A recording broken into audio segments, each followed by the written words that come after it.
We want the truth, so watch Truth Wanted live Fridays at 7 p.m. Central. Visit tiny.cc/YTTW and call into the show at 512-991-9242 or connect to the show online at tiny.cc/callTW. So you think that you can tell us how to live our lives, never questioning the source from which your moral code derives. You think that suffering is part of some great plan that's been devised. I wonder,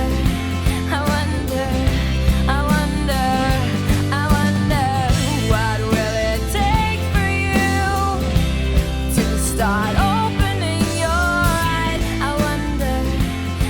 Hello, everybody. Welcome to the Atheist Experience. We are live. It is January 16th, 2022. I'm your host, Matt Dillahunty. Joining me this week, special guest, MD Aware. How are you, sir? I'm great. It's great to be here. Long-time listener of the show, and so it's great to finally be on and be able to take some of these calls myself. I hope we get a lot of good calls. There was the joke that I made that you were going to make, that I'm here under doctor supervision. For those who are curious, yes, in fact, I am back from surgery. For anybody who didn't know, on December 22nd, I had a triple bypass operation. The recovery is going well. I'm on or ahead of schedule. There may be some breathing issues at different points. That's the only thing that's really I'm struggling with now. So please be patient.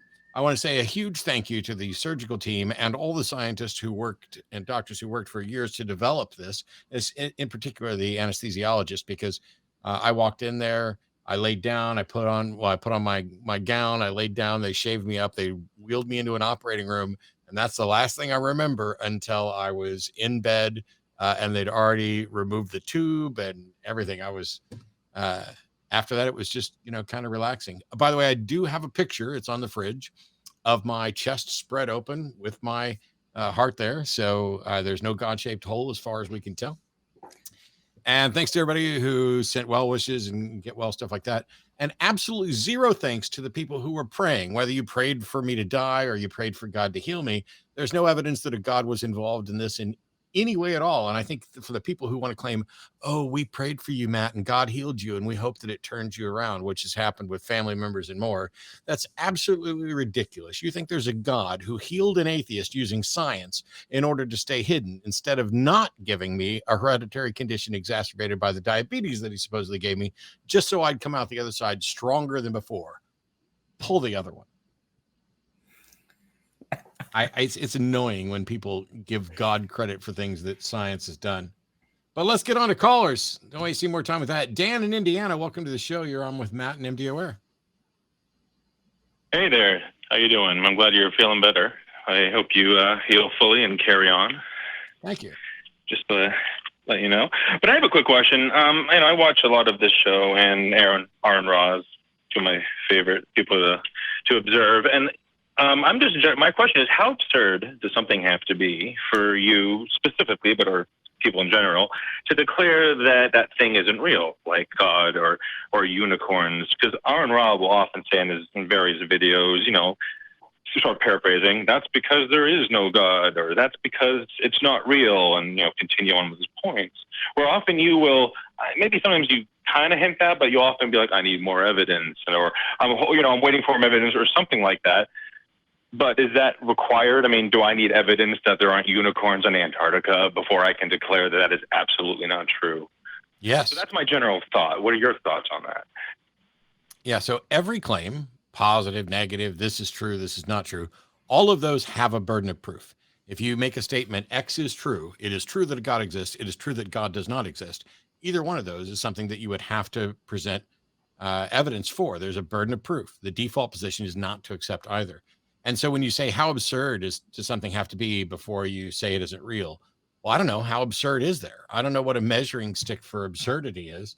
What I will say is that an absurdity has nothing to do with determining whether something's true or not, right?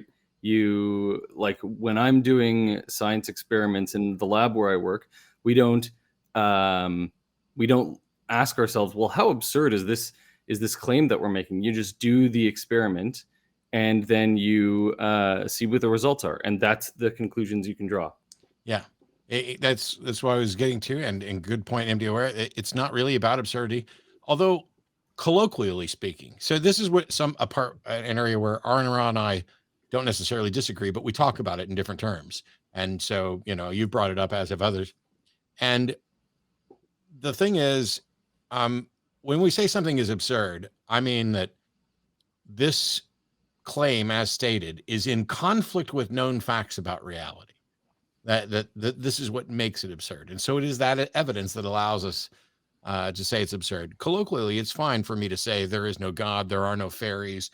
And what I mean by that is I'm in a position where not only do I not have sufficient evidence to think that these things are real, but I have compelling evidence to think that they're not real. But when you went to it, you were like, how absurd does something have to be before you declare this is absolutely not real? I don't know, because I don't speak in absolutes. I speak in terms of where does the evidence point? What seems to be more probable or more likely? Okay, fair enough. I was just wondering, because it is just in the discourse, there's kind of a difference between what I hear from R and Rob versus you, but you're both excellent people. And that was really my question. I don't want to push it any further if you have other callers. Awesome. So thank you for taking the time. Yep. Thank you, Dan. I'm going to let you go, and we'll have more callers here. But after the first caller, I always like to jump in and talk about some stuff that you can see and your contributions and help with the atheist community. If you are watching in chat, first of all, thank you. Thank you for showing up and live and participating. But there are a number of different ways that you can support the atheist community of Austin, this show, and the other programs, not the least of which is membership that you can get in the YouTube right there for 99 cents a month. That will get you not only some icons, but it'll get you out of slow mode on occasion. There's also the Patreon, patreon.com/the atheist experience, and the membership that's available there. There's merchandise that you can purchase. I'll get the screen up here in a second. I'm doing these in the wrong order because I'm out of practice, but it's tiny.cc/merchaca. There's also the unofficial Facebook groups. If you are interested in having conversations, it's one of the places we like to point people to. It's not run by the ACA. Whatever issue you may or may not have with an admin or moderator there is between you and them. But there's the Facebook Atheist Experience fan group. Then there's also the Atheist Experience private fan group, which is right there on the screen as well. And there's also an ACA Discord that's unofficial. And after the show is over today, myself and MD Aware will be in there hanging out and answering some questions. And if you have feedback, questions, concerns, criticism, anything along those lines, you can always email tv@atheist-community.org. That goes to myself and most of the people behind the scenes here. And we cannot possibly respond to all of them, but we do go through and read all of them. So your feedback is considered. Where do we want to go next? Let's see. We have John in Illinois, pronouns are he, him, thinks there's logical reasons to believe in God. How you doing, John? Hello? Hi. Hello? Do you hear me? Didn't the call screener tell you to not say, can you hear me, just to start talking? That's normally the way we do it. Yeah. And okay, so we're not good at following instructions right off the bat. Let's do better. Yes, then I respect your opinion, and I'm amazed at your energy you dedicate to the atheist point of view. I believe in God, and I have a different opinion, but still I respect your view. But I like to formulate, forgive my English, I was not born in the United States, that maybe the position will be formulated delicately in this way, that I believe that God exists and loved me and explained a lot of things in the life, and you believe that God doesn't exist. And we are in the same position, that you cannot put it in this way. I cannot scientifically prove that God exists, and you cannot scientifically prove that God doesn't exist. What do you think? Well, so do you know whether or not I have cancer right now? I've heard you. Yes, I'm sorry that you're. No. I don't have cancer as far as I know, and you don't know either. Don't have it. Okay. Okay. So if neither one of us know whether or not I have cancer, should I act as if I have cancer, or should I act as if I don't have cancer? Yes, but speaking about That's a God, question. not the cancer. That's a Cancer question that is you can't a answer with measure. yes. Could you repeat it, please? So your basic point was you can't scientifically prove that God exists, and I can't scientifically prove that God doesn't exist. Well, congratulations. Yes. That's true. But you're saying you believe that a God exists and you believe that he loves you. So you're believing something that you know and you admit that you cannot demonstrate. Why would you believe something that you can't demonstrate is true? Yes, because our life doesn't depend exclusively on what we see, what we touch. Also, we have some hints. Excuse me, John. Excuse me, John. John, excuse me, and I'm going to let MD Aware jump in here a second. I didn't say anything at all about what we could see, what we could touch. You ignored the sentence and statement that I made and the question that I asked in order to argue some different point. I didn't say you had to see or touch or anything. I said, by your own admission, you cannot demonstrate the truth of the thing that you claim to believe. Why would you do that? Because I cannot prove scientifically, but I can prove in different way, like in the science, in psychology, and also in the literature. We have some hints, something that is not 100% sure, but is giving us some hints that we see that this is probable, and we believe in something. Okay, so this is a thing like that theories. this is a thing that bothers me, Theories. John. This is something that bothers me. Is people look at history, literature, things like that, and they say, well, they talk about God in literature and history and these things, so that counts as evidence for God. I would say no. What it counts for is evidence of people writing about God, people writing stories, or someone at some point in history being under the impression that there is a God. It doesn't actually count as evidence for the God, right? So it's secondhand, third hand, whatever.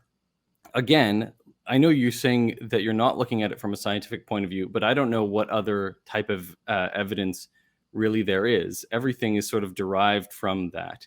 Science is just the most refined method of obtaining this evidence, in my opinion. Which so, also, if you rewind, right after saying that you couldn't prove it scientifically, you said you could prove it in different ways, including science and in literature. So I'm not just going to let you pass on that. But MD's right. All those things that you would point to about that you suggest point to a God, the only thing that they point to is that people have believed in a God or people have written about a God. And what people are convinced may be true has no bearing on what is actually true. Oh yes, I agree with that. I agree. But and why do you believe? It's strong then power. Why do you believe? I believe because it explained a lot of things. Why I'm what does God explain? Because my position has been very clear for years. The God hypothesis explains absolutely nothing. Because when we explain things, we take a mystery and we solve it with things that we know and understand. If you're trying to claim that a God solves things, you are solving a mystery by appealing to a bigger, greater mystery. That's not an explanation. So what is it you think God explains? Explains, for instance, because without our eternal life and God's existence, we don't have an eternal life. Yes, if there's no eternal life, there is no reason to live. If I would no, not. John. Simple, John. Animals. No, John, that's absolute bullshit. John, it's absolute bullshit. I don't believe I have an eternal life. I have no reason to think I have an eternal life. And yet I do have a reason to live. I have plenty of reasons to live. I have so much of a reason to live that I went in and had a triple bypass fucking operation just before Christmas so that I can continue living. Do you know why? Because I love people and I love learning and I love exploring the world and I love food and I love sex and I love drugs and I love rock and roll. And all of those are reasons for living. How dare you suggest that without an eternal life, there's no reason to live? Well, how broken is your brain that you think the only reason to live is if you get to live forever? What? That's like saying, well, there's no reason to eat because I'm just going to have to eat again tomorrow. There's no reason to buy a new vehicle because it's eventually going to end up in a junkyard. That's one of the most absurd things you could say to somebody who just got out of surgery. If you hear yourself, you simply describe yourself as a hedonist, because I don't think about sex as a sex. I think about loving other person, woman. Loving. Hey, jackass, shut up and listen. Shut up and listen for a second. I started with, I love life, I love people, I love learning, I love exploring. I added other things, and you dishonestly decided to suggest that I'm a hedonist, which dishonestly suggests that there's something wrong with hedonism. What's wrong here is you. But I don't think that you have a reason to be upset. Simply, I understand there is exchange of the views. And you present your view, okay. I present my view, and I try to do it. I no longer give a fuck about your view. You know why? Because when I ask you why you should believe something, you keep coming up with garbage reasons, including, well, without eternal life, there's no reason to live. That's just simply false. I have plenty of reasons to live. And when I point them out, you want to accuse me of being a hedonist as if there's something wrong with that, even though I'm not. You're not listening, John. What reason should any of us believe? Give me a reason why somebody should believe there's a God. Reason to use the bad language. If I okay, go fuck yourself, John. I'm hanging up on you now. You don't tell me what kind of fucking language to use. That is the cowardly way out. Once your argument has been defeated and you have nothing else to say, the worst thing you can do is that, ooh, Matt said fuck. Yeah. People who maybe haven't seen the show before, we don't pull punches, and we don't bleep curse words. Yeah. I'm sorry that John's brain thinks that there's no reason to live unless it's eternal life, and that you shouldn't use language that happens to be colorful. I love colorful language, and not just because I was a sailor, but because I know it irritates people with puritanical views. Just like the same, you want to call me a hedonist. You want to say I'm using language that's inappropriate. You know what you can't say? I'm wrong. You can't say you showed up with an argument. You can't say you showed up with any evidence. You failed at absolutely every corner of this, and then proved it by complaining about how I talk. On that note, if you are interested in having those kinds of debates and discussions, and you can do it however you want, my way is not always the best way. And I've had a couple weeks off, so I'm amped up a little bit. I'm definitely going to be letting MD do things his way as well. But I'm also going to have some fun with this. And there's also the Atheist versus Theist debates group, which they'll get up on the screen there for you. If you want to have those types of discussions and do it your way and find a way that's better than my way, maybe you could have made some headway with John. I'm convinced there are many people who could have made headway with John. The problem is that I have very specific questions, and when they're ignored, I got 6 or 7 other people on hold, and I think it's disrespectful to keep them waiting when they could have a better answer than the person who's on the phone avoiding questions. In addition to this program, the Atheist Community of Austin also produces a number of other things and another number of other programs. You saw Talk Heathen earlier today. Hopefully you saw Nonprofits today. That airs at Sundays at 3 o'clock, new hosts and new segments. It's between Talk Heathen and Atheist Experience. To hear Johnny tell it, it's the flagship program of the Atheist Community of Austin. And you can find audio versions of podcasts for all of the ACA productions at tiny.cc/AEN podcasts. It's your one-stop destination for all of our shows in audio format. So if you like Atheist Experience and aren't familiar with our other shows, you can give them a listen. Also at this time, we need to thank the crew, the people who have been doing this show and helping it run in the back, ready to do this. Oh, look at them. Oh, wow. Look at all of them there. Hi, guys. Thank you. It's greatly appreciated. And not just those people that you see. There are a ton of other people involved who you're not going to see right off the bat, including moderators over in chat, call screeners, people doing notes and timestamps. And we're very appreciative of everybody here. For those who haven't seen, I did an episode of the Hang Up last Wednesday where I talked a little bit about the future of the movement. One thing I'd like to remind people is that you can participate and you can help the atheist movement in a lot of different ways, not the least of which is participating in live shows like this. But there are organizations near you that need people with some expertise you have, even if you're just an expert at setting up chairs for local meetings. It's all good stuff. Where are we going to go here? Let's do Michael in Florida. How you doing, Michael? Hi guys, I'm doing all right. So yeah, I'm a theist, which I say loosely because I really feel like I'm in a position of like deconstructing my faith. I actually came on the show months ago talking about another subject, but tonight I wanted to ask if you guys have ever heard of a Dr. Richard Gallagher, and I wanted to know what your guys' position or what your thoughts are on when people talk about accounts of, like, say, demon possession, where supernatural things start happening, like the person has quote unquote hidden knowledge or starts speaking other languages. Because Richard Gallagher is a board certified psychiatrist who says that he's been approached by the exorcist community or something like that of the Roman Catholic Church, and he's consulted on different exorcisms. And, they claim that before they declare something a demon possession, which would require an exorcist, they go through like a rigorous, what's the word I'm looking for, testing to see it's not just like something psychological wrong with the person. So, in the process of deconstructing my faith, this is something that usually kind of vies as one of the more difficult things for me to just sort of put away. Because I've been looking at stuff like Myth Vision podcasts, where I see different things like prophecy and all the other articles of faith are kind of on weak legs, if you ask me. But this particular one, when it comes to like demon possession, supernatural events, at least accounts of such, I don't know what you guys' thoughts are on that. Well, I could say that so I think somebody has either labeled him, he or someone else has labeled himself as the world's foremost expert on demon possession. And I find that rather curious, because it's like saying I'm the world's foremost expert on fairies when there isn't evidence for it. So you have a number of things where it's nice that you have a psychiatrist, but the phenomenon, even you listed it, you're like, oh, well, there's these things that are supernatural, like people having knowledge that they shouldn't know.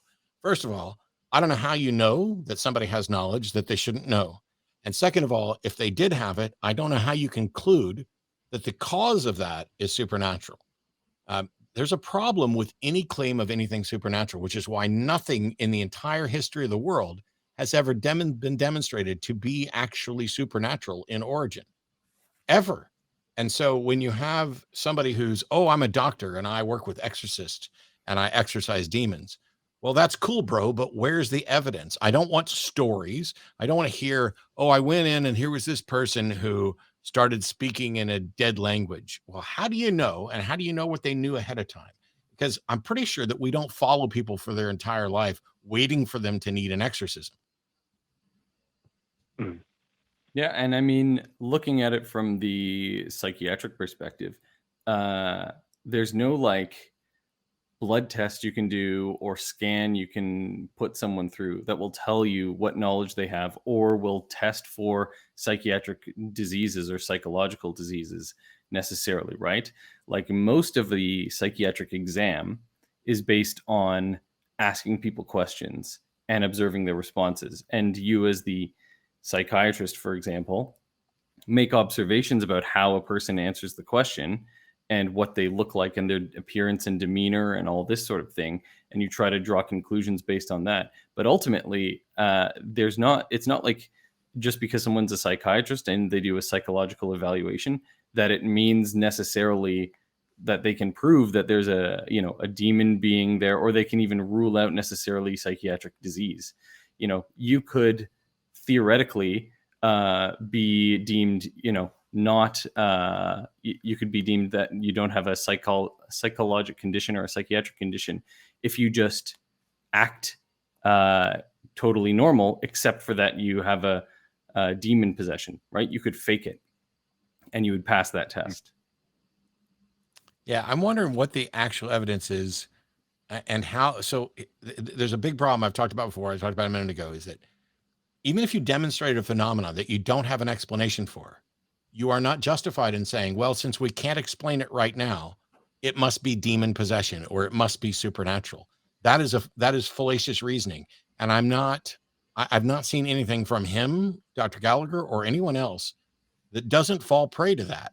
They essentially are so in love with the fact, I'm one of the world's most knowledgeable experts on psychological conditions, and I don't have any other explanation. Therefore, it must be demons.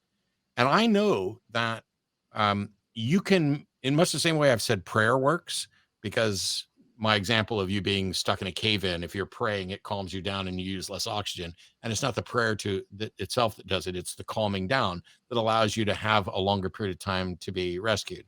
Similarly, if you are convinced that you are possessed by a demon, an exorcism can be the placebo to get you over that hump in some cases. And so, while I've heard of this, I don't see sufficient evidence for that. And if there were, I would say that somebody would have a Nobel Prize for discovering and demonstrating the truth of demon possession.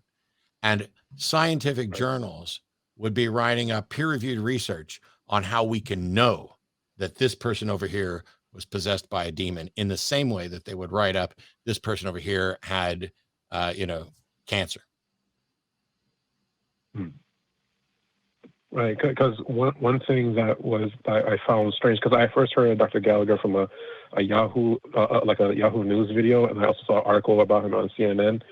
And when some of his critics, call for proof of different things, one thing that I found that was, very sketchy or dubious, if anything, was when people called for proof that people have levitated or something like that, because Dr. Gallagher says that he himself has never witnessed a levitation, but people that he knows have said that they've seen it.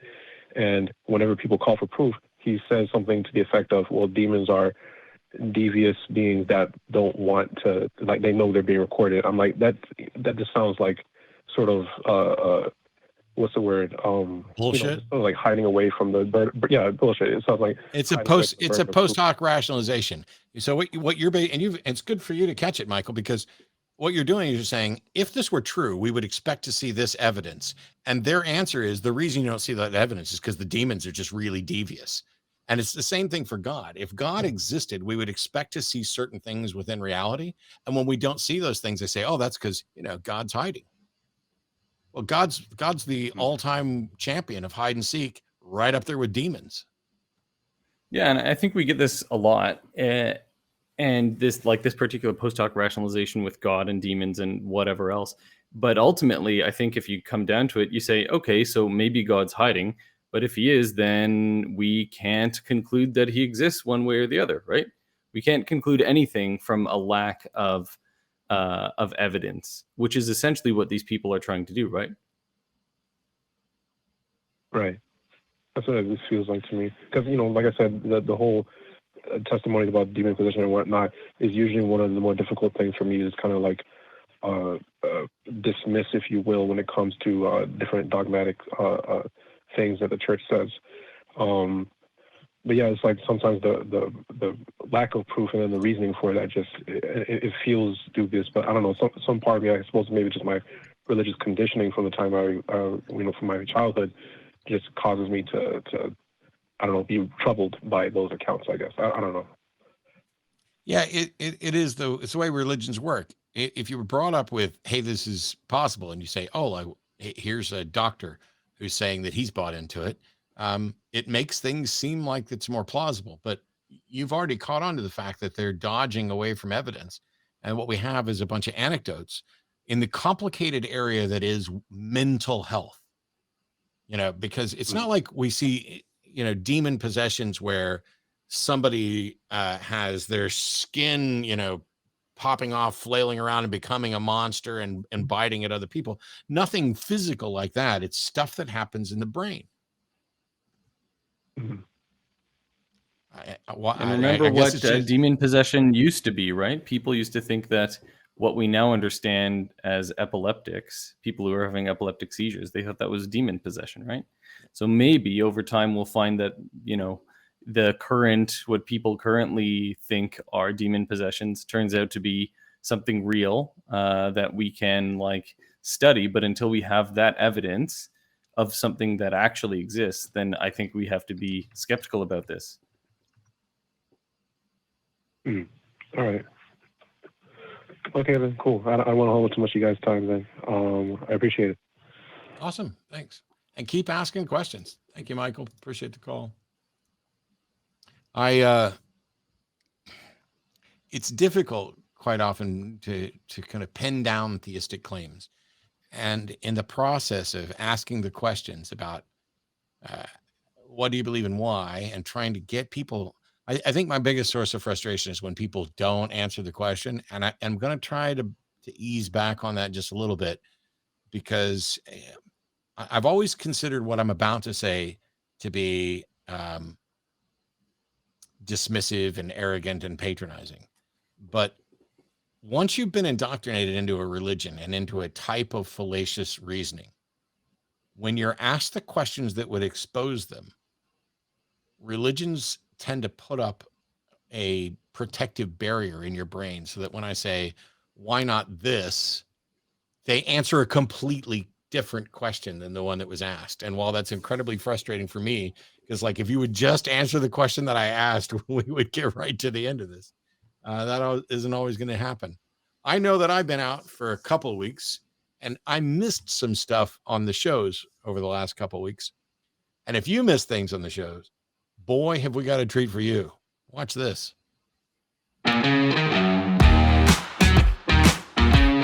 And of course, we are joined by Mandisa Thomas. Hello, I think this is my first time on Secular Sexuality. Maybe we get the to be second? your first. I don't know. I think I'm rational. Probably not. But like some people say that I am. And it's like, I still have this weird thing that freaks me out. And I don't know. Everybody's got those. No, I was just going to say, honestly, I'm not surprised. I know some people out there may be hearing this and think, wow, I really would have thought Satan would have done better. We're riding off into the sunset, and I want the chat to tell us which one of us is Butch Cassidy and which one of us is the Sundance Kid. Who's Thelma and who's Louise? And joining me today is Dave Carpe, the bleepin' DM. Do we actually bleep on this show? I thought we said everything.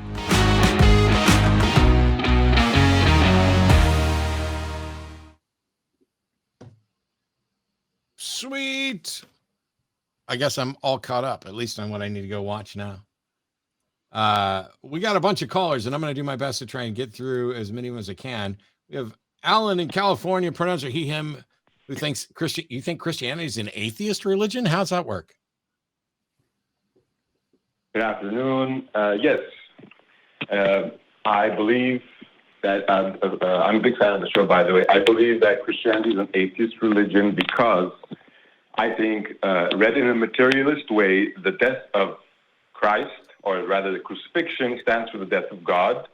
And then Holy Spirit can be explained as just the community of believers, and there's no second coming. Resurrection happens basically in the community. Okay, I don't mean to be insulting, but it sounds like you just made up your own bullshit, because for there to be an atheist religion, it would have to be a religion that is not based at all on any God. And you've described a religion that's based on a God that you think died, which doesn't make it an atheist religion. Right. Well, it doesn't describe Christianity, right? Because the whole point of Christianity was that Jesus didn't die. He bodily died and was resurrected and now is living again, right? Yeah. Meanwhile, God the Father didn't die according to Christianity. So you are misrepresenting everything about normative Christian doctrine, and you are misrepresenting what an atheist religion would be by saying that it's atheist because a God died. So honestly, I don't know if you're just going to make up stuff and tell me what you think is. Why do you believe any of this? I believe it because I grew up Christian and I was influenced by your show and others. I became an atheist, but I still think you have to go through Christianity to become an atheist. You don't. I could explain why. I'm sorry, but you're not doing a good job of explaining why you believe something when you start off by saying, I still think you have to go through Christianity. You realize there are hundreds of other religions out there that people believe in and stop believing in. You don't have to go through Christianity. You go through Judaism, Islam, etc. Yeah. And what do you mean? Do you mean you have to go through Christianity to become an atheist? Yeah, so the idea is, and I promise I'm not joking, but it's that in other religions you have atheists, right? Like men people. No. What Stop. happens? Stop. I'm muting you. Alan, what happens if you have a kid and you just don't take them to any church? But you What just are they? said in other religions you have atheists. No, you fucking don't. You have atheism and theism, and then under theism are all the different categories that get you to those religions. You are miscategorizing everything about this. Plus, there are people who are lifelong atheists. I just hosted a show with one the other day. Yes. No, well, I wanted to conclude at least with the second part, why I think Christianity is different, because I don't care. God himself I don't care. Becomes an atheist. There's no reason for you to continue with the second part when the first part is broken. It's like if we're going to point out all the mistakes you made, you can't just say, yeah, and this isn't improv. If you got a thought, put it together. But don't just try to go on to your second point after your first one's debunked. I'm not going to cut an atheist any more slack on that than I am on a Christian. There's people on hold here who have real things to say, and you don't just get to come in and spout a bunch of bullshit, and then when you're called out on it, say, okay, well, here's my second part. Nope, not doing it. So, I mean, Michael, I think maybe what Alan was trying to say was that there are atheists who are ex-Christian atheists, there are ex-Muslim atheists, but they have like ultimately the same God belief, right? Perhaps. I'm not convinced that two people sitting in the same pew in the same Baptist church have the same God belief. Just really, really similar.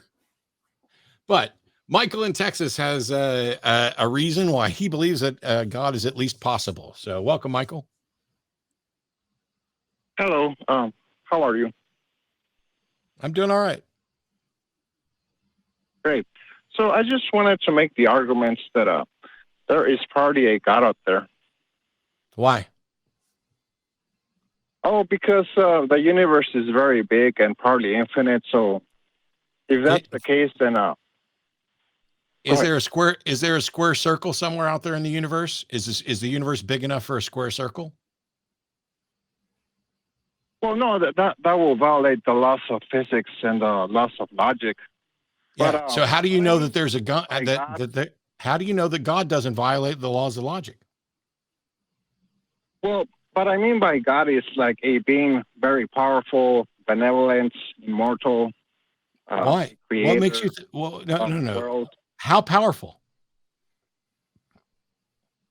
Well, I don't know. Very powerful. Like maybe what I'm trying to say is there's probably like an alien God out there. What makes no? That's not what makes something a god. A powerful alien is not co-equal to a god. God at least has, within the God of classical theism has normative definitions. If all you're wanting to say is that there's likely aliens in the universe, okay, big deal. What's the justification for saying that one of them is a god? Well, by the way, I'm defining God as all-powerful, benevolent. All-powerful? All-powerful? Can God wow. make a square circle? No. Okay, so clearly he's not all-powerful, but what makes you think that there's an alien out there that is all-powerful? Well, what I'm trying to say is there's probably a very powerful alien, like an alien that creates, I don't know, planets, worlds. How do you know that is probable? You keep saying it's probable. Well, because as I said, the universe is very big and probably infinite. I don't know if you heard of the infinite monkey theorem. So if the universe is very big, and the possibility but the universe also has like laws that describe how it works, right? So Yes, based correct. on our current understanding of astrophysics, it doesn't matter how big the universe is. Or how many, chances you could say the universe has to do it. Like you're not going to necessarily create a blue whale fully formed in an instant in the middle of space, right? Like there are some things that are limits on this sort of infiniteness of the universe. People say the universe is infinite, and I think they're mostly talking about It's infinite in terms of space, right? It's not even infinite in terms of time, as far as we know, right? Time like goes backwards, and we know how old the universe is, so it's not infinite in time. So people say, "Oh, the universe is infinite." I think they mostly mean in space, and that doesn't get you very far when you're talking about like, can we just conclude that things must probably exist? Because you could replace God with anything in that definition, and you could make the exact same argument, right? True. Yes. Well, I'm not going to take any more of your time, but thank you so much for taking my call. Okay. Thanks. All right. And it's one thing. Thank you. It's one thing to say something is possible. It's something else to say it's probable. And then it's something else to say we have good reason to believe that it's true. I'm not convinced that anything that we would count as a God is even possible. And it doesn't matter how big the universe is. The infinite monkey theorem, there's a difference between epistemic possibility and an actual possibility, or sorry, a theoretic possibility. And so you don't have infinite time. Infinity is not a quantity. You can't reach infinity. You just continually try to approach it. And so maybe monkeys banging on keyboards forever would not produce the entire works of Shakespeare, because in the same sense that it's possible that they could, it must necessarily be possible that they can't. And so then we have to look at what's the actuality here. And so when you just like, oh, I'm sure there's an alien out there that's really powerful and is creating planets and worlds. Well, I'm not convinced. We know enough about how planets are formed. But that doesn't mean somebody couldn't be powerful enough to form a planet. But I still don't think that would make them a god. And sitting around going, gosh, isn't it cool? Maybe this is possible. I don't see how that's relevant to what people really believe about a god. I mean, I love Marvel. I'm a Marvel junkie. I watch all of them. Thor is a god, but he's not, not real. And by the way, that goes for my pagan friends too. Thor isn't real. Prove me wrong. Actually, I probably don't have any pagan friends left, but if you're pagan and you're listening and you think Thor's real, call in and prove it. We have Eran in Israel. Thanks for waiting. You want to talk about apophatic theology? Welcome. Hi, welcome. Glad that you're healthy. Thank you. In a framework of debate, that an argument between me as an atheist and the religious side, a religious person, the question that I ask is, how do you define your God? And the religious person answers, well, I define God by not defining him, by saying, by giving negative attributes. And that's the idea of this theology. And can you give an example? Question. Yeah, of course I can give an example. For example, the religious person says, well, God doesn't have a body. He doesn't have a form. He's not cruel. He's not evil. He's not in the universe.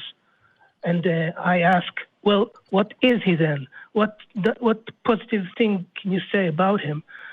And the question is, how do I tackle this?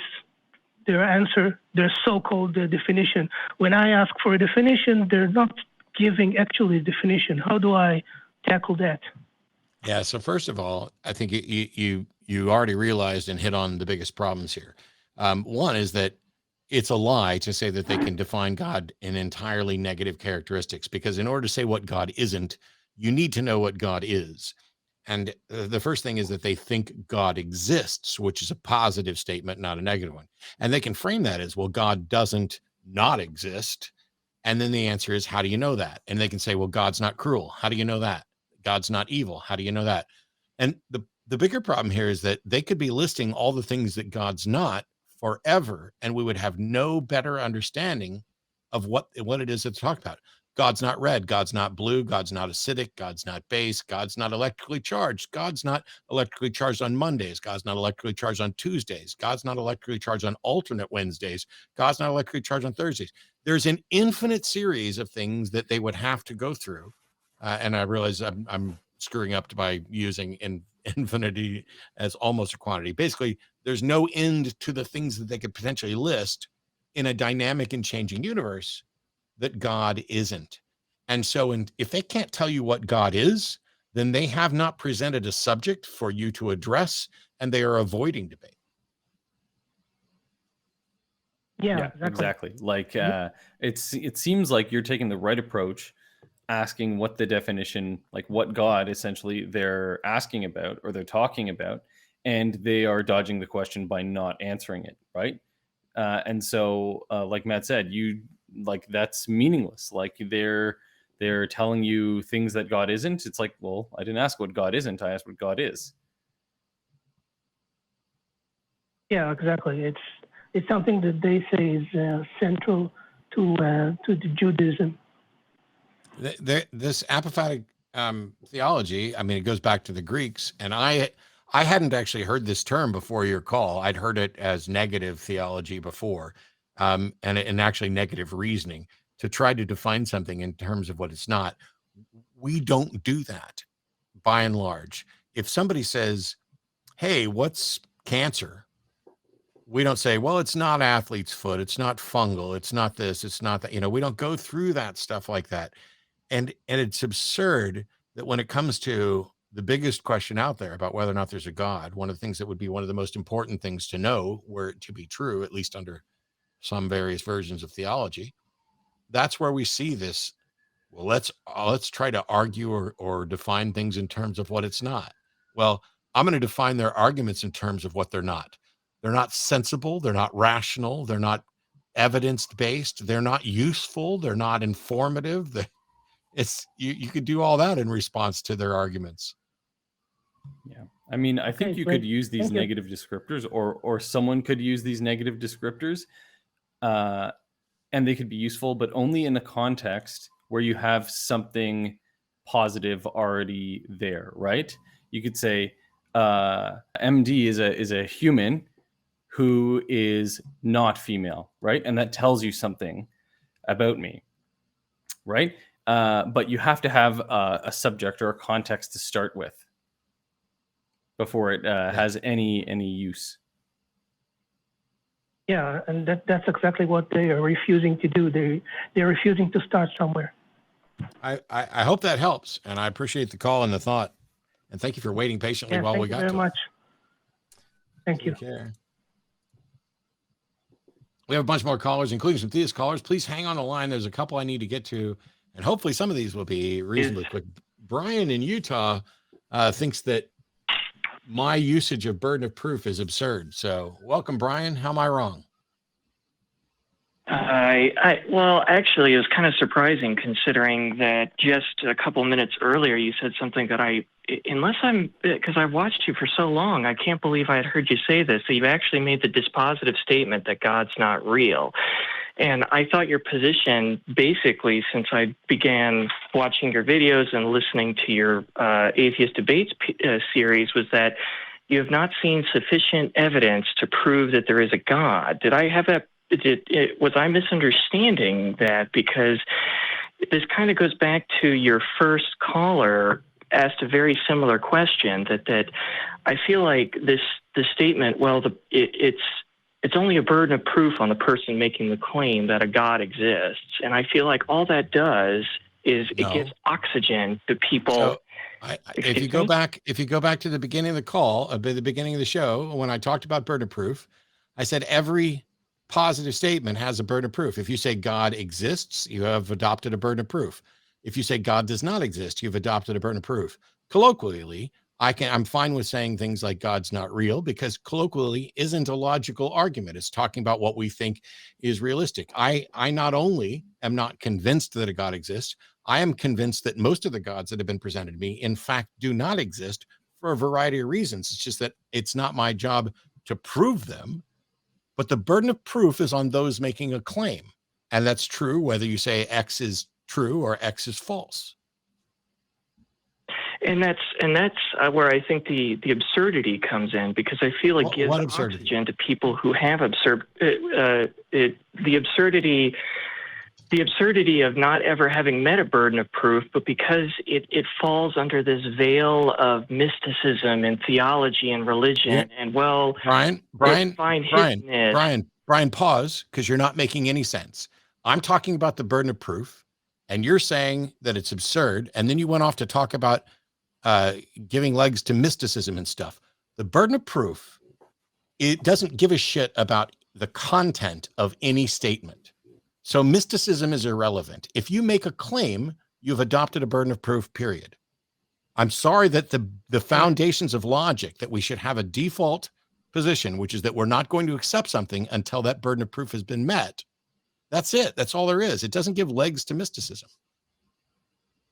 But the colloquial thing that people use a lot of the time is that which is stated without evidence can be dismissed without evidence. I feel is too soft, and it allows the mysticism the ability to continue, despite the fact that tough shit. Can you disprove mysticism? No. Then it's just too damn bad that people get to keep believing it. I'm sorry that you can't disprove it, but if you can't disprove it, then you have to fairly acknowledge that, and saying they haven't proved that it's true is the best you can do. And I don't see what the problem is, right? It's like, you don't believe it. You just say that a reasonable person shouldn't believe things for which there is no evidence. So I don't know what. But you go back to what additional stuff you get from saying I've disproved this, because it's a God of the gaps thing. It's just a mysticism of the gaps thing. There's always going to be something that you can't disprove, right? And so you just sit back and you say, I'm just not going to believe things, and that's good enough for me. Well, and I guess that's kind of where you get into this issue of. Man, I wish the words are starting to get away from me now. The problem is that then you allow people who, in any other context, should be convicted of fraud, like the expert on demons. No. Stop, Brian. You are very confused here. Being convicted of fraud requires a demonstration that they have done something that is knowingly false. Somebody saying, I believe there's something that I cannot prove, is not fraud. I realize that you're really upset and mad that people are allowed to spout things that you don't believe, but if you can't prove them false, that's called freedom of mind, freedom of speech. Okay. But when those beliefs lead to actions, it doesn't matter. We have religious freedom. We have freedom of mind. I'm sorry that you're butthurt over the consequences. So am I, which is why I spent 17 plus years here trying to educate people on why they don't have a good reason. But you cannot, out of frustration for the consequences, suggest that they should be convicted of fraud, or that somebody's got the burden of proof wrong. No, not necessarily for the belief on it. People manipulating others for fraudulent purposes. I'm done talking about this, Brian. I don't know how else to explain it. You are allowed to freely speak what you believe to be true. If it turns out to be manipulative, that sucks. But you don't get, what is your solution? Here, let's do it that way. Brian, what is your solution to people preaching a gospel they believe to be true, which you think causes harm? What's your solution? No, so there's a difference between preaching the gospel versus I'm an expert in demons and exorcisms, and I can make this person well. Whoops, they died. That was me expressing my religious belief. What is your solution? I didn't ask you to describe a scenario. I'm well versed in all the scenarios. What's your solution? These people can't claim to be experts, especially. What is your fucking solution? The potential. Let's see. How can I believe services that can be provided that may cause medical harm have to have more than a religious basis to be performed? What is your fucking solution? Quit describing Brian, problems and describe a solution. Suggesting Are you suggesting like some sort of government regulation of like practitioners of particular procedures? Yeah, and that's one of those things that I don't understand how that falls, even especially in a country that's so litigious, that somehow manages to constantly wriggle away from that kind of scrutiny. Because you have to demonstrate that the claim isn't true. What is your solution, Brian? Stop telling me what you think problems are. What's the solution? It's just what he was describing, regulation that these people can be held accountable when they actually do cause harm. But you can regulate the actions. You can't regulate the beliefs, right? You can say, I don't care what you believe. You're not allowed to do you're not allowed to cut into someone because you believe that they have a demon and you have to remove it, right? Like that's not good enough. So you could probably set up some regulations around who can actually do procedures that might hurt someone, right? It's like the same. We were talking on Truth Wanted about conversion therapy and how in Canada they have now said that those sorts of activities are now illegal, and so you can regulate the behaviors and the activities, but you can't regulate the beliefs. And we're getting very far afield of anything that has to do with burden of proof here. And so, excuse me. So, and I guess that's kind of more of what I was driving at, because the burden of proof it always seems to be on always seems to give a get out of jail free card to the mystics. Tough shit. Their position. Tough shit. I'm sorry that the burden of proof doesn't work the way you think it is, but that doesn't mean I'm wrong about it. The burden of proof is what it is. Yes, the world sucks. Some people are going to do things on behalf of beliefs that are false that are going to harm other people. We can legislate some of it, but we can't legislate away the beliefs. And it doesn't have anything to do with where the burden of proof is.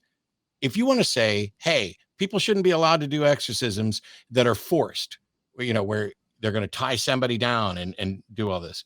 I'm with you. And so is the law, by the way. You can't confine someone against their will. I guess that has nothing to do with the So, beliefs of the people, right? And nothing to do with the burden of proof that they would take on.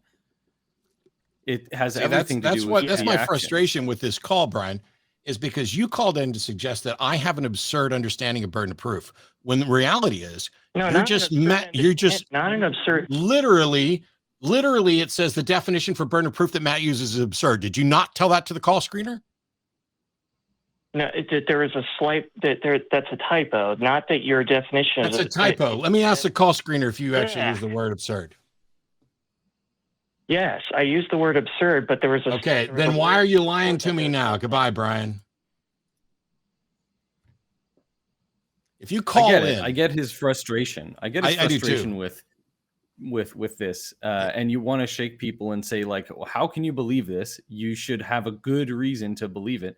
But some people just don't have that as their epistemological foundation, right? Some people think that they can believe whatever they feel like believing or whatever makes them happy or any of these other things, and they haven't bought into the concept that you as a person should have a reason to believe a thing before you believe it. See, when you call in to suggest that I have an absurd understanding of burden of proof, and your real argument is you think it's unfortunate that you cannot stop people from doing things because of the way the burden of proof works, and then you lie about it, you're no longer welcome. If you want to claim that I'm wrong about the burden of proof, you have a case to make. If you want to claim that my view is absurd, you have a case to make. But if your case is, it seems to allow people to continue to believe things and do things that aren't potentially true, yes, that's freedom of mind, that's freedom of speech, that's freedom of thought. Unfortunately, you are not going to be the guardian, Brian, of who is and isn't allowed to practice what they believe. Who watches the watchers? There's a reason why we have the burden of proof the way it is. But when I point out that a call screener typed in what you said and you try to duck and dodge and say you didn't and then admit you did, come on. Just get to the realization, Brian, that you are frustrated, and rightfully so. It absolutely sucks that people are going to be harmed because of other people's beliefs. And we can and do legislate some of that, but you're not going to stop it all. That's why I was like, what's your solution? Here's a problem. What's the solution? Well, the solution never was and never will be, we need to change the burden of proof. Because when you do the that, solution is you have to convince people to care about good reasons to believe things, right? But it's a persuasive argument. It's not something you can force on someone. You have to persuade someone that it's in their best interest to only believe things that are well-founded. all right, we got more calls here. Abby in England, thanks for waiting. You're on Atheist Experience with Matt and MD Aware. Hello, MD Aware. Hello, Matt. How you doing? I'm doing all right. Good. Yes, I'm calling from UK, and I've got a couple questions for you guys. I'm an atheist, and one of the questions I would like to ask you guys is, when do you see the religion going away, especially in developed countries like Europe and America? When do you see religion going away? Never.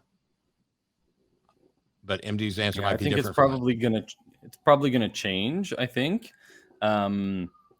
What I would speculate is that it'll become more and more cultural in nature, to the point where there aren't any actual like beliefs associated with it. That's, if you think things are going towards the atheist side, and if we're talking about how religion might regress in society, I think that's probably how it would go. There will be cultural things that are retained because they're, like Christmas, for instance, in sort of like the Christian world.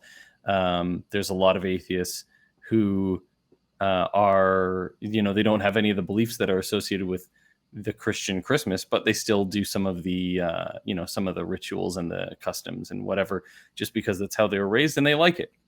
And I don't think there's anything necessarily wrong with that. So I think it'll just be cultural. Yeah. I think the impact of various religious beliefs will diminish over time. I don't have a timeline for when it's going to get to where it's not an issue. I also think they're going to change. That's what we know from the history of religions. They change. Christianity today is not what Christianity was 100 or 200 or 500 years ago. Although there are some people whose views today are probably very similar to what they were 500 years ago. But generally speaking, Christianity on the whole has changed and evolved. Yeah. And I could see a future where Christianity ceases to exist in any reasonable sense. But I used to say the same thing about pagan beliefs. Like, I remember an episode of the show probably 16, 17 years ago where I said, nobody believes in, Thor anymore. And of course, I immediately start getting letters from pagans. And so while, and who knows, some of them seem to literally believe that the Greek and Roman pantheon of gods are real, or the Norse gods are real. And some of them, it seems to be more figurative and more like cosplay. None of them can provide any more of an argument or evidence for it than Christians can for Jesus or anything else. But I don't. Yeah, correct. Because my estimation is that religions are the result of flaws in our thinking. And I don't think we're ever going to be perfect thinkers. So there's always going to be something that counts as religion. So, what's maybe a more interesting question is: are there going to be new religions that evolve or arise? Right, that would be an interesting thing to speculate about. But I don't think we can do anything but speculate. Now, if I ask you a question, so if you see, like in Europe right now, you can see in the UK, for example, there used to be 20 years ago, there used to be people really packing up in churches. But now we don't have that situation anymore. So the churches looks like they are like historical monuments. And if you go to countries like in Scandinavian countries, in Sweden and Sweden, Norwegian, and then other countries, you can see that the churches are historical monuments. They not serve for religion anymore. But my problem is one. So my ancestors are coming from Africa, but every time I go to Africa, there's a new religion that has been born. There's a new prophet. There's a new apostle that has been born. How do you align this, like in third world countries, in South America and in Africa, religion is boosting, whereas in developed countries, religion is really, really going down. I'm not talking about America. I've been to US, and I can see that you guys, you are very divided. 50%, they're really, really pro-religion. Other 50% are normal people. So what do you see that? What can you say about that?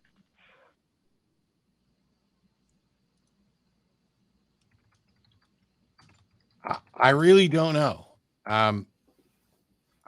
We've both kind of tried to tell you what we suspect, but we don't really have a timeline. I think what you've described is more evidence of kind of what we're talking about, that things are going to keep changing. And the thing is, it's not a straight line down to like religion's massively relevant and then it just declines on a straight reel down to irrelevancy. Instead, it ebbs and flows. And so, for example, religions kind of get a boost for when 9/11 happened. Religiosity and church attendance went up, and after that it declined. But the trend is a downward trend towards less and less religion.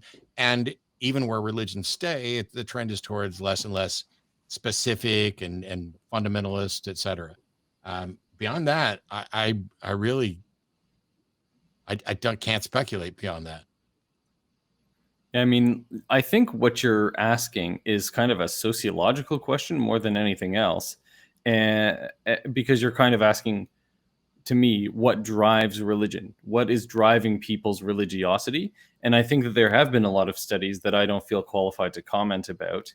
But that question has been addressed. And so I think if you did some Googling or like some Google Scholar searches, you would find some sociology literature that might answer some of those questions you have. Okay. All right. Thank you. Matt, can I ask you a quick question, please? Sure. Myself, I see myself as, I've been following your shows. I've been following your the ACA, even if I don't live in America. But one thing that really struck me, I've started learning about epistemology and then philosophy around, what is true, what is not true. And then I would like to start an education as well. I'm really passionate about this kind of stuff, but I would like to run something similar for Africa continent, because it really hurts me when I see all countries in Africa being really driven by religion. It hurts me really, really hard. And I would like to start something educating people about, critical thinking, about epistemology. Where do I start? How did you start your, I know I've been following your shows, but what would you advise somebody like me? First thing I'd do is try to look at international organizations that are secular organizations that already have some of these goals and see what role what they're missing and what their plan is and how you can help. Because quite frankly, going into some places and trying to teach sound epistemology and critical thinking skills will get you killed, because you can't help but speak out against religious belief and supernatural claims. And so rather than just running off half-cocked, it's probably best, to start hitting out the national and international, Atheist Alliance International. I don't know if they're still active or not, but hitting up some of those organizations to say, hey, I'm really passionate about this. What is your organization doing on it? And how can I help? That's probably a better start than... Yeah, sorry, Matt. Sorry to cut you off, but to be honest, I've been hitting brick walls, because where I come from a country that was hit by a genocide in 1994 where 1 million people died. So if I give you just a small, a short summary of my history, but during the genocide, 1 million people died, and I was one of the people who, maybe one of the luckiest people who survived that genocide when people were being killed. People were being killed in churches. People were praying, were crying and praying in churches. Some survivors, suddenly one of my cousins survived from one of the churches, same as me, and he became one of the famous pastor in evangelical industry. And for me, I don't understand how you can survive and say that you were lucky, you were blessed when everybody else died. So that really, this kind of concept drive me to understand, epistemology. And then if God really exists, these kind of things shouldn't have happened. All this stuff show me that there's something that is not right. Sorry, that is right there. Sorry, Abby, but that's not necessarily true. So that's not necessarily true. You're making assumptions about both what type of God might exist and what's consistent with that type of God.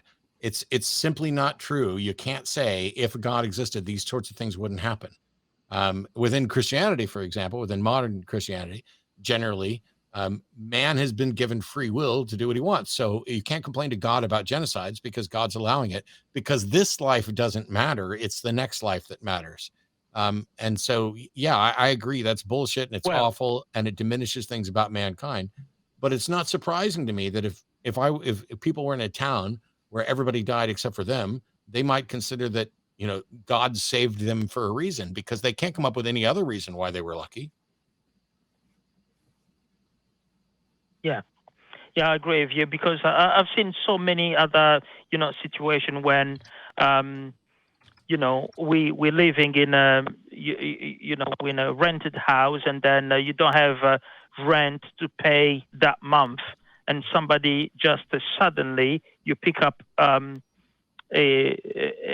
bundle of notes, and then it's money, and you say, okay, God gave me this money, but you realize somebody else lost the money. Yeah. And you go into church and you start praising God. You say that God gave you money, but somebody else just lost money for rent.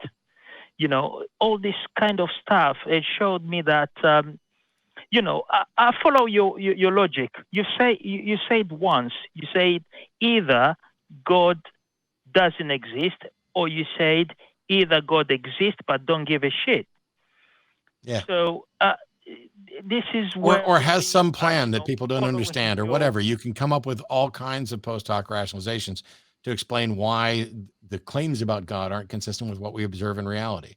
But it's not surprising to me that people who've been through difficult times, who can't come up with a plausible explanation for why they were favored over somebody else, everything about that concept screams some God or some being, if you happen to believe in that, clearly favored you. And then it becomes a matter of what for. So, but if I were you, I'd reach out to some of the international organizations. I got to move on to other callers and see which ones have the best plan for the type of thing that you want to do. Getting education out to people who need it. All right. Thank you. Thank you, Matt. Thank you, MD Aware. I really appreciate it. And have a good evening. Cheers. Cheers. Thank you. Thank you. Bye.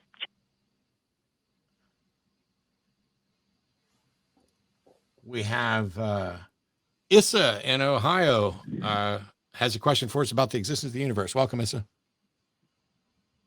Hey, guys. Thank you very much for having me. So, yeah, basically, me and my friend who's a fan of your show, we're always discussing the existence of God and whether there's God or not, and where all this came from. I just wanted to, as a theist, as a person that believes in God, it's very difficult for me to understand how how atheists pretty much don't believe in God, and not only that, but also how do they explain where all this came from and where all this complex and I would argue finely tuned. Do you believe in the Big Bang? I do believe in the Big Bang, yes. Okay, so I think the difference is Big Bang you believe that God.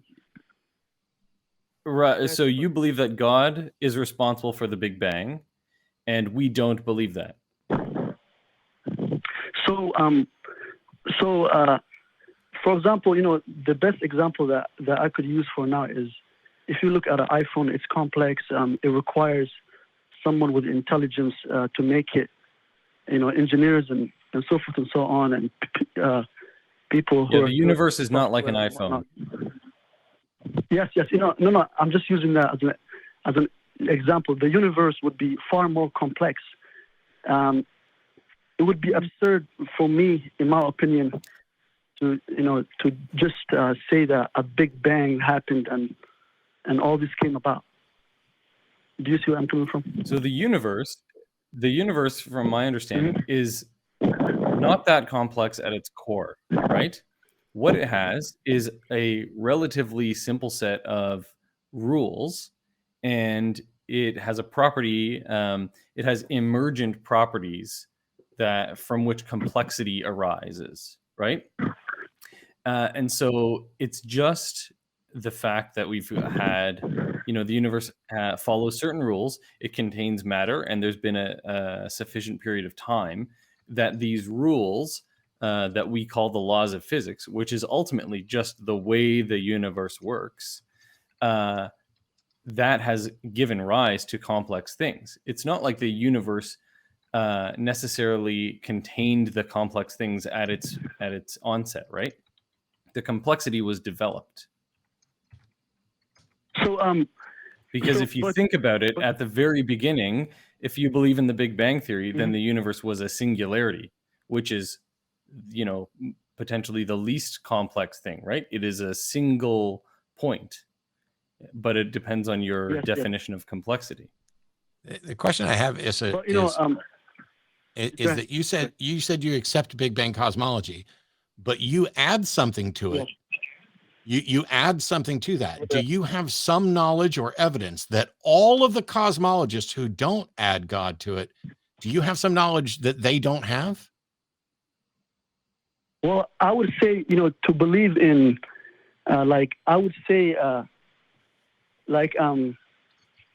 what I was saying is that just.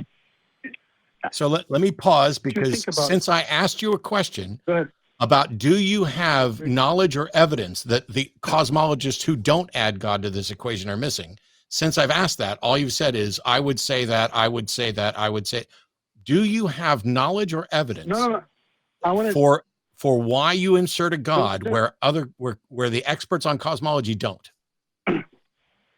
There was another gentleman speaking, so I was actually going to ask a follow-up question on him. I just asked you a question. Are you going to answer it? Answer Matt's question. Sorry. I'll repeat it again. Do you have knowledge or evidence that supports your claim that you should add a God to this, that the cosmologists who don't add a God to this are missing? Well, my answer to that would be basically it's common sense. Okay. Think about so it. your answer to that would be no. Everything. No. Your answer to that would be no. I asked you if you had knowledge or evidence that the cosmologists are missing, for which you are using that to add a God to this equation, and your answer is it's common sense. Well, I'm sorry, but common sense is neither knowledge or evidence, and it should not be accepted. And not only that, but it may seem to be common sense for you, but it's not common sense for the rest of us, because my common sense says that when there are people who've studied this for their entire lives and have come up with a physics model that does not make an appeal to a God, if somebody else wants to add a God to it, they have to come with something more than that's what makes sense to me. Well, I would say, to believe in God, it's a very, very, I would say it actually makes sense, because whatever I mean, do you believe that the world is complex and it's finally true? That's not relevant, sir. That's not relevant. I asked you if you had knowledge or evidence that the rest of us are missing that demonstrated God exists. Complexity is not the hallmark of design. Simplicity is the hallmark of design. Efficiency is the hallmark of design. And complexity arises. The universe, as MD Aware was pointing out, based on Big Bang cosmology, was not complex in the beginning, and complexity has broadened and expanded. That's a process by evolutionary change when we're talking about the biodiversity of life, etc. But when I asked you a question about whether you had knowledge or evidence, you say it's common sense. And now you want to say, do I think the universe is complex? Here's the thing. We could go back to your original statement. And your statement is, you don't understand how atheists who don't have a belief in God explain the origin of the universe. Now, we pointed out Big Bang cosmology, but what if the answer is, we don't have an explanation for the universe, and neither do you, until you demonstrate that you do? No. Let me ask you this. Could it be God? No, sir, you're not going to ask any questions because I just gave you a 101 lecture. You didn't acknowledge any point. You didn't say that you understood it. You didn't point out where I was wrong. You didn't agree about anything. You're not listening. Trying to just ask you a question because I called to ask you a question and try to understand your point. You're a little bit being aggressive. And I'm a little bit going to hang up on your ass. So I called to ask you a question. Ask your question, Issa. Ask your question. I'm not here to be interviewed, but go ahead, ask your question. I already answered it, by the way. Okay. Yes, but you're not letting me speak. Though you're not letting me ask. If you'd stop whining and ask your question, we'd have already been there. Ask your question now.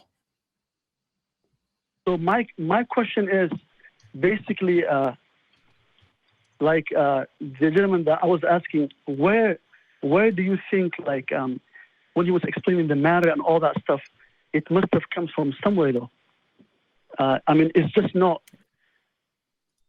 Is he saying that again, I'm not an astrophysicist. I've taken university level courses in astronomy and astrophysics.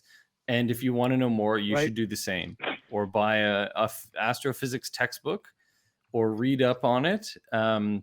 Because if you want to know, scientists have figured out to varying degrees of certainty what happened at the beginning of the universe and how it evolved from there. And there is, to my understanding, a kind of hard limit. We can't go earlier than the first few nanoseconds after the Big Bang began. And we don't have access to that knowledge because we cannot study it.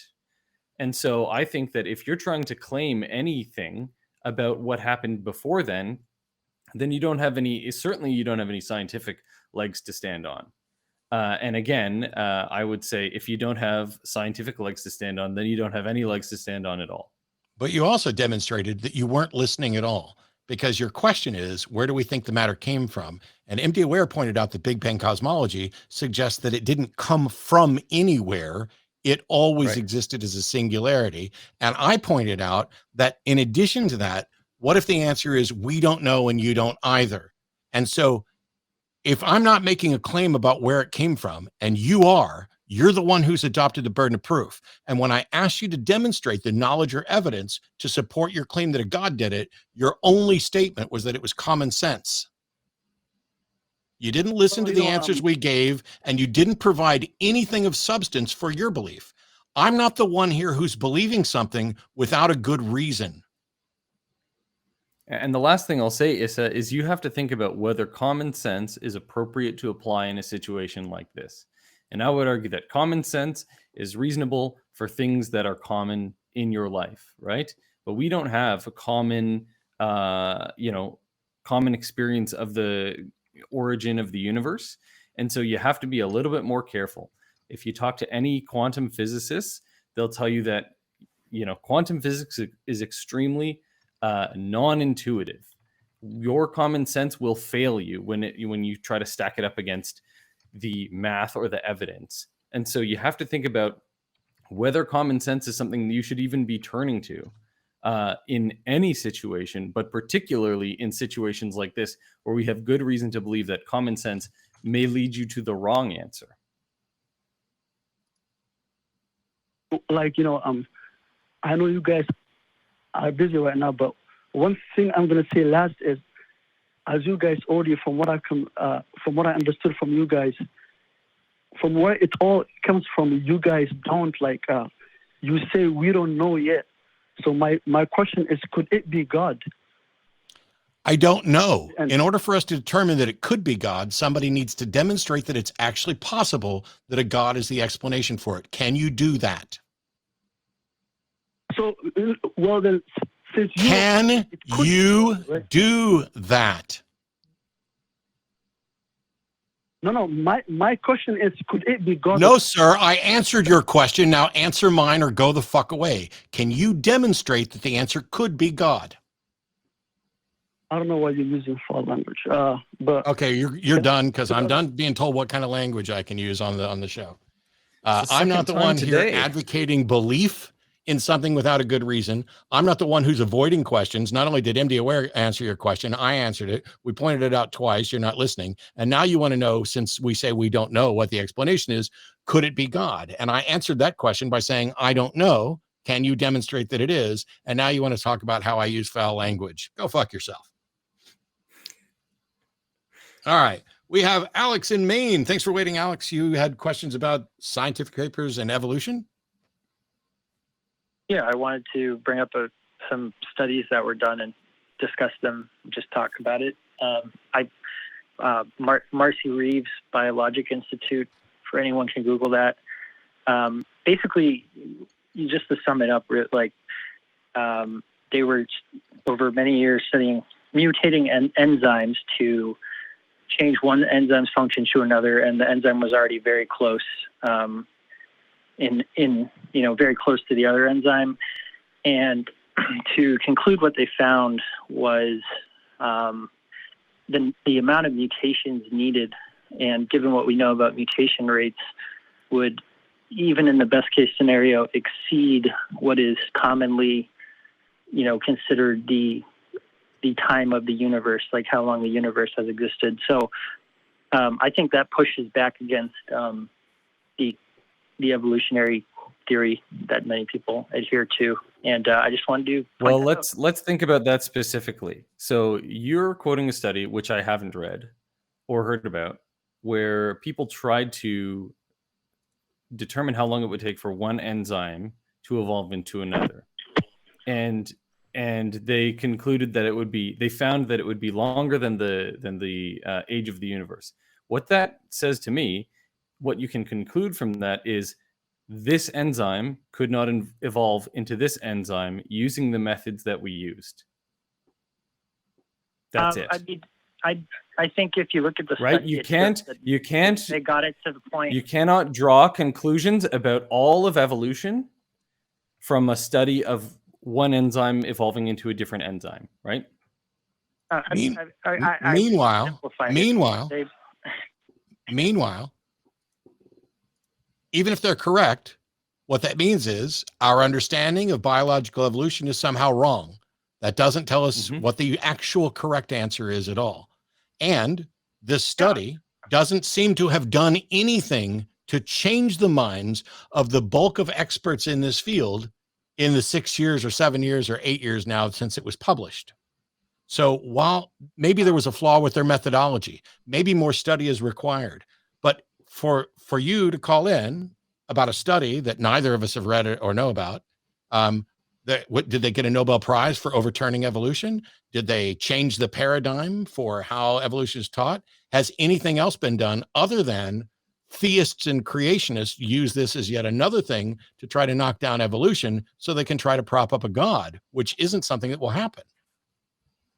But I'll tell you what, Alex, if you want to talk about this further, then feel free to email the paper in question to me and then call in on Truth Wanted next Friday. And in the meantime, I will do a peer review on this because I am a PhD student. I do peer reviews on scientific papers before they get published. So I'll give this the same treatment. And then we can talk about it once I've actually informed myself. Oh, that's interesting. Okay, maybe I'll do that.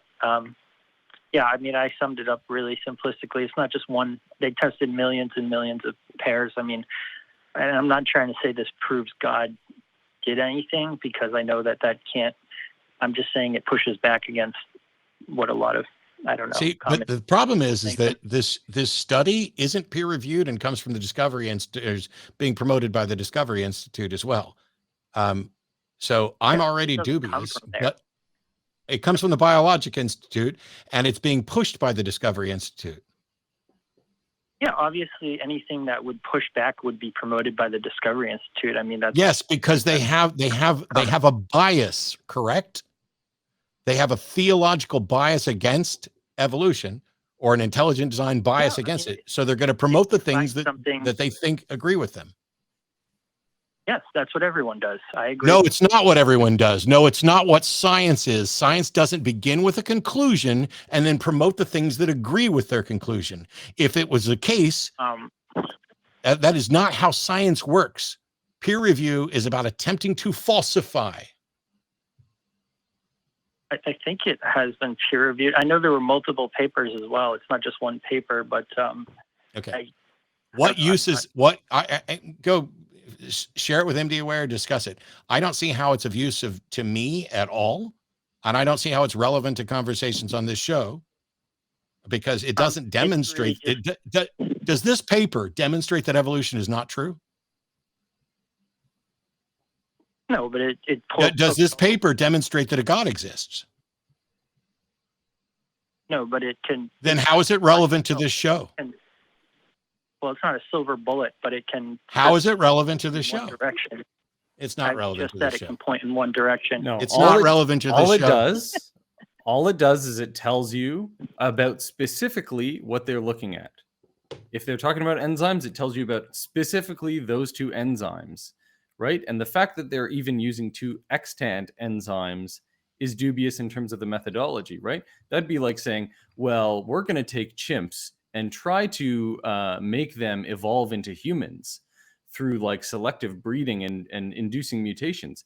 That's not how evolution says that humans arose from a common ancestor, right? So it seems like they're, number one, strawmanning evolution if their conclusions are indeed include the term evolution. And number two, I don't see how this methodology could possibly be applied to evolution. It's fallacious in its basis. It's I don't know what you meant by extant, but they took one that's literally as close as possible already in function and form and base pairs. So it already was almost there. So that's already doing most of the work anyway. So I reject what you just said. I don't think that's true. Okay. Cool story, Okay. bro. Why don't you call on Friday and we can talk about it further? Okay, yeah. I mean, it was really just to, point people in one direction. And, but thank you for, saying that to me. And, yeah. Okay. Awesome. On that note, first of all, a huge thanks to MD Aware for agreeing to come in and be a guest on Atheist Experience and put up with my, cantankerous, forthright, blah, blah, blah. But you can see more of MD Aware as the new host on Truth Wanted, as pointed out on that call as well. So yeah, I'm really, really glad you were here. I'm happy to be back. I'm clearly in a mood over not having done the show in a month, and I kind of like it, but we can always do better. And so if you're a theist, don't call in and say I'm wrong if you can't prove it. And don't call in as if you're going to interview us, and then when we ask questions, you just keep avoiding them. If you are a believer, I don't understand why you can't demonstrate through reason and evidence the truth of the propositions that you accept. It doesn't matter whether you're a theist or an atheist. Whatever your position is, you need to be able to make a case for it. If you say Matt's wrong about this, cool. I've been wrong about many things, and I've been proven wrong about many things over the 17 plus years I've been on this show. But if you can't do it and then you lie about it, of course I'm going to get irritated. Ooh, no, I'm going to drop an F-bomb every now and then. But real thing to take away from this is some individuals have been really bothered by how I do things, and they think they can do it better, and maybe they can. I want them to do it better, do the show, take care of these issues however you can. Truth Wanted has a completely different take on the kinds of conversations and the way they go. This show, we are full of calls all the time, and I find it to be incredibly disrespectful to all the people who are on hold for someone to sit there and duck and dodge and twist and turn and avoid answering the simple questions that would get us to clarity. Been doing this a while. I think if people answered the questions they were asked, we could perhaps make even more progress. But I might be wrong. Let us know what you think. There's plenty of polls and stuff out there. You can also email tv@atheist-community.org.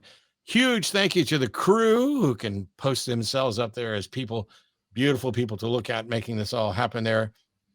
And to the moderators and all the people behind the scenes, please check out all the other things the Atheist Community of Austin produces. There's Talk Heathen and Nonprofits and Truth Wanted and Secular Sexuality on Thursdays, which I'm convinced is being kind of shadow banned on YouTube because it has sex in the title. But they've had some great episodes with great guests lately.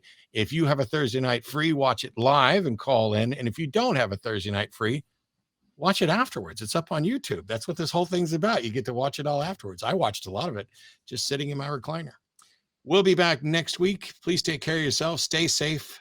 Follow the guidelines in your area with regard to the pandemic, and find some people who you think may have a good case for anything at all, and encourage them to call in and make that case. We'll see you next week. What will it take for you to start opening your eyes, to start questioning the bullshit everyone around you buys? You think it's any of your business what goes on between my thighs? I wonder when we'll be rid of your lies.